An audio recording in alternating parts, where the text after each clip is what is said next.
High, আমার আরেকটা ভিডিওতে তোমাদের সবাইকে ওয়েলকাম। Good morning. তোমরা সবাই কেমন আছো? আমি কিন্তু অনেক ভালো আছি। আজকে বিকালবেলাতে একটু রেডি হয়ে নেব। এই যে আমি একদমই রেডি হয়ে নিয়েছি। বর বললো আজকে নিয়ে একটু ঘুরতে যাবে, ওই জন্য রেডি হয়ে নিলাম। তারপর ঘুরতে বেরিয়ে বর বললো চলো তোমার বাড়ি থেকে একটু ঘুরে আসি।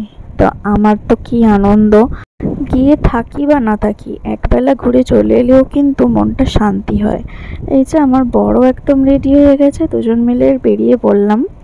তখন প্রায় 4টে মতো বাজে, বাইরে ভীষণই রোদ্দুর। স্কুটি করে যাচ্ছি। আমাদের ঘুরতে বেরোনোর কোনো প্ল্যানই ছিল না, কিন্তু দেখবে হঠাৎ করে যে প্ল্যানটা হয় সেটা কিন্তু সাকসেসফুল হয়।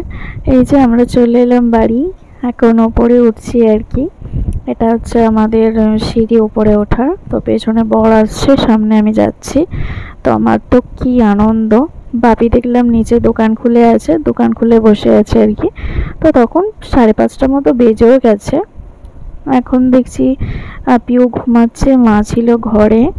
তো মা পিউ তো কেউ জানে না, মা পিউ বাপি ওরা কেউই জানে না, আমরা না জানিয়েই গেছি। এত মজা হয়েছে। তো বাপি দোকান থেকে চলে এলো, আমরা এখানে বসে বসে গল্প করছিলাম। প্রতিটা মেয়েই কিন্তু বিয়ের পর বাবার বাড়ি যায়, কেউ বেশি কেউ কম।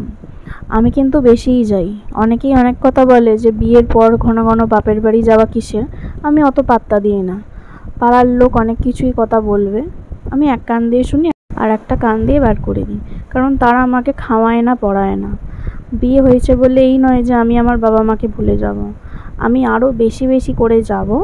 বিয়ের পর যেরকম শ্বশুর শাশুড়িও বাবা মা, আর আমার বাবা মা, দুই বাবা মাকেই আমাকে দেখে রাখতে হবে। থাক এসব কথা অন্যদিন নয়, পরে আলোচনা করা যাবে। তো আজকে আমার মাথাটা একটু গরম ছিল বলেই তোমাদের সাথে কিছু কথা শেয়ার করলাম। তো মা এখানে নিয়ে চলে এলো ডিম ভাজা। বাবাই তো আমার বাড়িতে গেলেই ডিম ভাজা খেতে ভালোবাসে, আমার মায়ের হাতের স্পেশালি। বলে তো যে মা দারুণ ডিম ভাজা করে। তো ডিম ভাজা খাওয়ার পর একটা আইসক্রিম খেয়ে নিলাম। তারপরেই ওখান থেকে চলে এলাম তখন 7টা 7:30 মতো। তো বাড়িতে আমার শাশুড়ি মাকে বলে গেছিলাম যে রুটি করব না, তোমাকেও রুটি করতে হবে না, একেবারে রুটি কিনে নিয়ে চলে আসবো। তো আমাদের ডোমজোড়ে একটা রুটির দোকান আছে, ওই কাকুটা কিন্তু দারুণ রুটি বানায়। আমি যখনই আসি না কেন এখান থেকে রুটি কিনে নিয়ে যাই আর কি। তো সেদিনকে বাড়িতেই ফিরলাম তখন 9টা। তো শ্বশুর বাড়িতে চলে এসেছি, একটা মিষ্টির দোকান থেকে একটু মিষ্টি নিয়ে নিল, মিষ্টি বলতে মিল্ক কেক। তো এসেই কিন্তু আমি শাড়ি ছাড়িনি, রান্না চাপেই দিয়েছি। মা সব গোছগাছ করে রেখেছিল, কচুর দম করবে বলে কচুটা সেদ্ধ করে রেখেছিল আর আলুটা কেটে রেখেছিল। তো আমি তো কচু খাই না, ওই জন্য আমি আলু ভাজা রুটি খাবো, বাপি মার বাবাই ওরা কচুর দম আর রুটি খাবে।